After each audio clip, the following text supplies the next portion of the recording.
A special thank you to each of our subscribers who make this channel possible. Here's today's story. In a significant development in international law and humanitarian aid, the International Court of Justice, ICJ, has opened hearings regarding Israel's obligations to facilitate humanitarian assistance in Gaza and the West Bank. This case comes in response to a request from the United Nations General Assembly, which seeks an advisory opinion on Israel's legal responsibilities amid escalating tensions and humanitarian crises in the region. The hearings commenced on April 28, 2025, in The Hague, Netherlands, where Palestinian representatives, including Ambassador Ammar Hijazi, accused Israel of systematic violations of international law, including the killing and displacement of civilians and the targeting of aid workers. Israel, which chose not to attend the hearing, has denied these allegations, asserting that it does not deliberately target civilians or humanitarian personnel in its ongoing conflict with Hamas. The backdrop to these hearings is a dire humanitarian situation in Gaza, exacerbated by Israel's blockade of essential supplies, including food, fuel, and medicine, which has been in effect since March 2, 2025.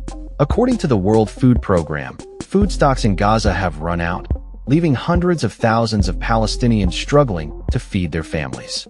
The United Nations has emphasized the urgent need for humanitarian assistance, stating that Israel's actions violate the rights of the Palestinian civilian population. The ICJ's hearings are set to include participation from 40 states and 4 international organizations, with the United States scheduled to present its arguments later in the week. Although the ICJ's advisory opinions are non-binding, they carry significant weight in shaping international law and public opinion. Experts believe that the outcome of these hearings could influence international aid dynamics and potentially pressure Israel to ease its restrictions on humanitarian assistance. Israel's foreign minister, Gideon Sa'ar, has publicly criticized the case, alleging that the United Nations and its agencies have weaponized international law against Israel.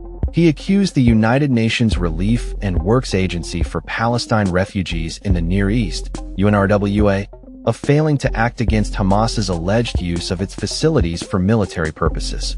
The Israeli government has indicated its intention to seek alternative channels for delivering aid to Gaza, bypassing the UN. As the hearings unfold, the humanitarian crisis in Gaza continues to deepen, with reports indicating that Israeli air and ground operations have resulted in the deaths of over 51,000 Palestinians, predominantly women and children. The situation remains fraught with tension as ceasefire efforts remain stalled, and the plight of the Palestinian population hangs in the balance. The ICJ's deliberations will likely take months, but the implications of its advisory opinion could reverberate through international diplomacy and humanitarian law. The world watches closely as both sides present their cases, with the hope that justice and humanitarian relief may prevail amidst a backdrop of conflict and suffering. That's all for this story. We upload videos every day covering many different subjects, so hit that subscribe button to stay informed. Thanks for watching.